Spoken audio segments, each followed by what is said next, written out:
Halos 2 milyong miyembro ng Iglesia ni Cristo ang nagtipon sa kanilang National Rally for Peace sa iba't ibang panig ng bansa. Pagsuporta ito sa pagtutol ni Pangulong Marcos sa pagpapa-impeach kay Vice President Sara Duterte. May report si Chino Gaston. Mula madaling araw hanggang sa lumiwanag, tuloy-tuloy ang dating ng mga miyembro ng Iglesia ni Cristo sa National Rally of Peace sa Quirino Grandstand. Marami ang dumayo pa mula sa iba't ibang probinsya. Ang ilan kagabi pa naroon at doon na nagpalipas ng magdamag. Ayon sa PNP, umabot sa mahigit 1.5 million na INC members ang nakiisa sa rally. Dahil sa pagtitipon, ilang kalsada sa Maynila ang isinara. Bukod sa Quirino Grandstand, may mga pagtitipon din sa iba't ibang bahagi ng bansa tulad sa Davao City na dinaluhan ng 300,000 hanggang 500,000 miyembro ng INC. Libo-libo rin ang nakiisa sa National Peace Rally sa Cebu City, Iloilo City at Bacolod City.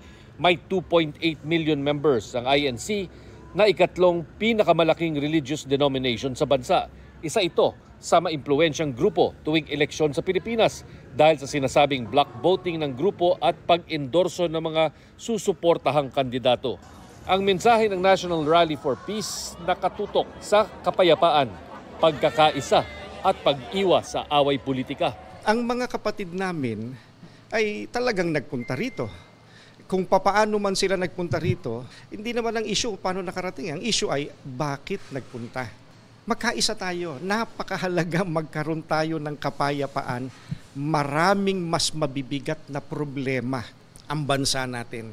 Na pagka hindi tayo nagkaisa, walang kapayapaan, yang mabibigat na problemang iyan, hindi mahaharap. Ang Iglesia ni Cristo po ay nakikipag-isa sa pamamahala sa layuning magkaisa ang sambayan ng Pilipino po at maging payapa po ang ating bansa.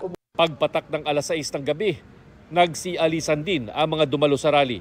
Desyembre nang unang inanunsyo ng pamunuan ng INC ang National Rally for Peace na pagsuporta raw sa pahayag ni Pangulong Marcos na hindi siya pabor sa impeachment na isinusulong laban kay Vice President Sara Duterte. Hindi dumalo sa National Rally for Peace si VP Sara, pero idinaan niya sa isang video message ang pasasalamat niya sa mga miyembro ng INC. Ito ay isang makapangyarihang pagpapakita ng pagkakaisa at pananampalataya na ang tanging hangad lamang ay kapayapaan tungo sa kaunlaran ng ating bansa.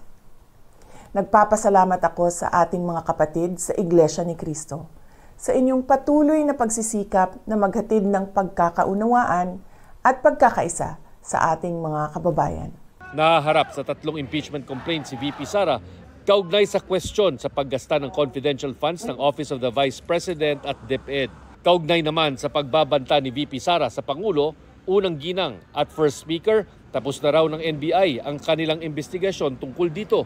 Pero kailangan daw munang suriin ng DOJ prosecutors ang ebidensyang hawak ng NBI para matukoy kung sapat na ito. Once the evaluation is confirmed to be enough to warrant preliminary investigation, that's the time that the preliminary investigation proper would be initiated. Chino Gaston nagbabalita para sa GMA Integrated News.